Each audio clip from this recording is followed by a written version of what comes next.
Hi, this is Majin, and I got a bunch of reviews for you today. We have Batman number 14, Fantastic Four 1, Amazing Spider-Man 697, Thor 1, Avengers 33, and Batgirl number 14. I'm just going to start with the Avengers. This issue here was a gigantic piece of turd. I've never been so disappointed in the direction of a book in a long time. Now, I understand that the previous two issues, first issue of the storyline I was kind of iffy on, second issue I was feeling a little bit better. This issue, I'm like, Bendis, are you overworked, or are your artists too worked? Because this artwork is just horrendous. Now keep in mind, I understand that this might fit in a different type of storyline, and because there is some decent parts to it, but let's be honest here, for a superhero book, this is just utter horse crap. It's just garbage. And then what makes it worse is when there is, you have the, the mind controlling parts that are going on here, the villain who's controlling everybody's mind. When it flip-flops from one scene to another scene, it just becomes a jumbled mess. And I understand that they're trying to maybe portray chaos, but it's just so hard to follow. And when you look at some of these characters, they're not even proportioned correctly. It's just so freaking sloppy. There is absolutely no redeeming value out of this book whatsoever, and it's just sad. Pretty much this issue solidified the fact that I will not buy the trade ever for this book, because I can't stand it. Okay, Thor number 1. This actually was far superior title. Jason Aaron did a great job with this issue. What we get is a little bit at the beginning where it's like basically years ago, Thor is a youngster. He encounters, after defeating some frost giants, he encounters a head floating in the water and has this horrific look on its face. And it turns out that this is a head of a god. Now, fast forward, Thor comes across a prayer, and he's brought to this planet where there's no gods. And he's, promised, I'll save you, blah, blah, blah, blah. And he goes off to look for the gods of this planet, because he can't believe that they don't have any.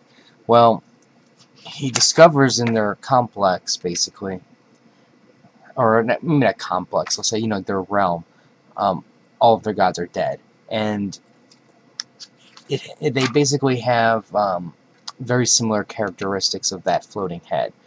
And what we have here basically is somebody who's going around killing gods and doing it very efficiently. So this actually was a very good read. The art was really good. The story, like I said, Aaron did a great job, and I'm really glad I bought this. I'm really looking forward to it, and hopefully this will be a fantastic run. Okay, The Amazing Spider-Man 697. I'm just going to be really quick with this one. This here is just, all it basically here is the end of this Hobgoblin storyline, and it's setting the stages for the Doc Ock. We get Harry Osborn in here, and he looks a lot different. Overall, I mean, I don't know what else I can say that I haven't been saying before. The art's good, the story's good. It's been an pure enjoyment to read. While I think that there are some parts to this book which I think maybe could have kept me more entertained than other parts, I think overall, if you look at the big picture, we have Slott's telling a really interesting story, and he's driving towards something, the big 700 issue. We also have a new profession for the old Hobgoblin, which I'm really kind of curious to see what he's going to be doing with that. And I do think, there's enough clues for Max to figure out, is Peter Parker Spider-Man, but I don't know if he's going to pick up on that yet. Overall, like I said, I think it's a solid read, but I don't think this is what I would call a standout or anything like that, because, when you're consistent always at a consistent level, you don't really, it's really hard to get suddenly better. Okay, Matt Fraction's Fantastic Four #1. Now, I was really worried about the direction of this book, because we had some really epic storylines. We had the Reeds from the other dimensions. We had Doctor Doom. We had the Negative Zone. The supposed death of the Human Torch, and it was great. That was like a fantastic run. So when Fraction picked this up, I was kind of worried, and it's already started off kind of interesting. Basically what we have is, they're doing their adventuring, and Reed Richards sustains an injury to his arm, and what he finds out is there's something wrong with his molecules. The uniforms that he created, the unstable molecules, are basically degenerating or deteriorating, and it's causing his body to be destroyed on a molecular level. Now, at the same time, he's going, well, I've created these uniforms for my team, and then they could be doing the same thing, at any time. Now, as a side note, pretty much every single superhero had costumes from unstable molecules. Because if you remember way back when, for example, during the X-Men, a lot of the X-Men had their uniforms donated by Reed Richards because of the unstable molecules. So I don't know if they're going to remember that and put that into the storyline, or are they just going to say, well, they just changed their costumes. Now, from here, what we have is the springboard for where this thing is going to go to. You have, there's nothing in the known universe or known parallel universes that will allow Reed to fix this problem. So he decided to go to the unknown universes to try to solve this problem. And what he decided to do is gather the kids, and then he's going to go off flying as basically a year-long field trip. Now, this could go in a couple different directions. On one hand, this could be a fantastic read. On the other hand, this can get really boring really quickly. So I'm kind of worried.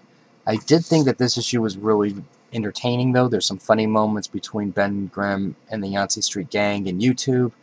You have the Human Torch on a date in the Negative Zone. And so, I mean, there's some good stuff to it. But I'm kind of shaky as to the direction, but I'm definitely on this title for now.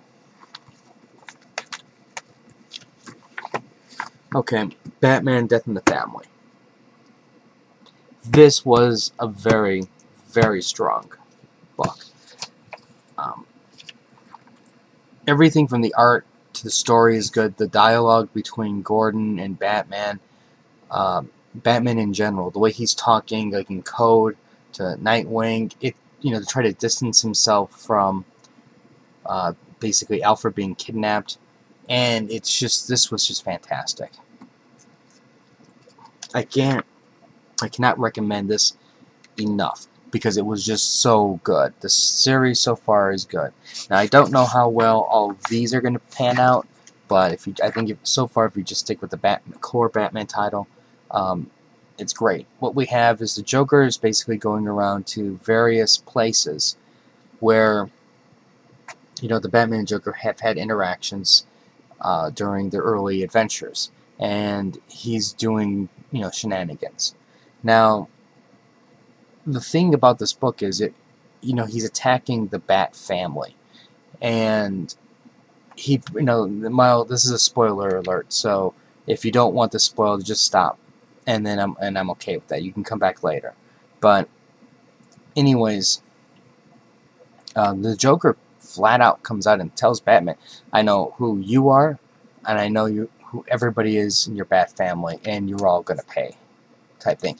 They're all gonna pay because they are what he perceives as weakening Batman, because he thinks that because of them he wasn't even able to take out owls, which obviously is referring to the Court of Owls.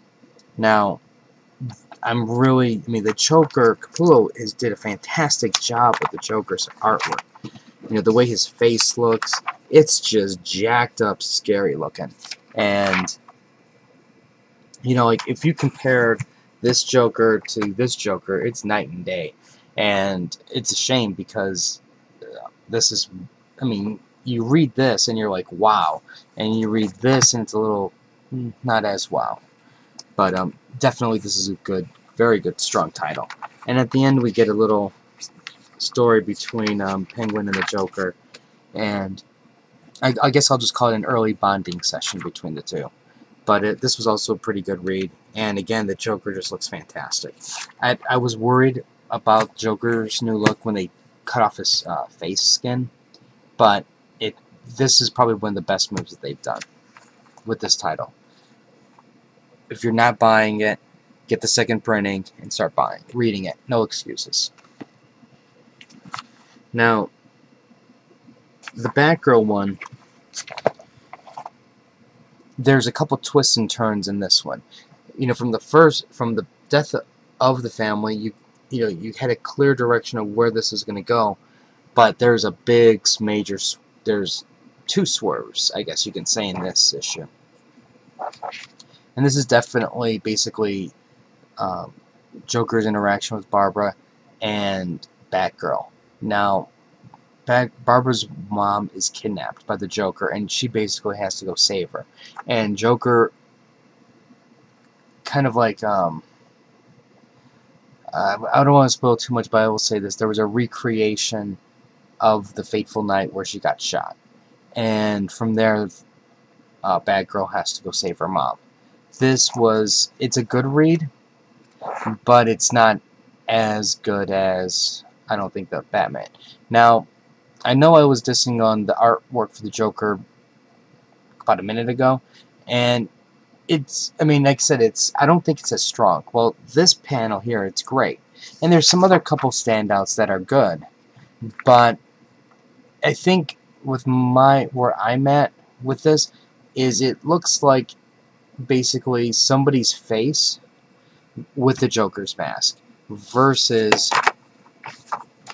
this, which is actual muscle, and then Joker's face, like, tied to it. So I think that's where my hang-up is with the way he looks. I mean, it's good, but it's just not as, I don't think it's as strong as the other one, just because of that. And then, there's other times where maybe you might get to look like it a little bit more, but that's just like, they're just teasing it with color versus the actual lines and stuff. But overall, I think so far, this has been a really good read.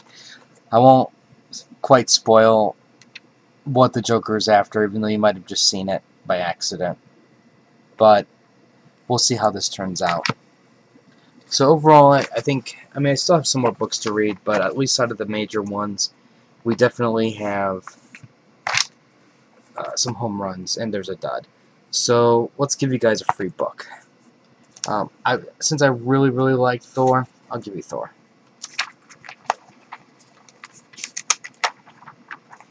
And then I'll put, let's see, Fantastic. No code for Fantastic Four. But I'll put Spider-Man out there on the Facebook. So like the Facebook link. Like the Facebook link while I look for the code.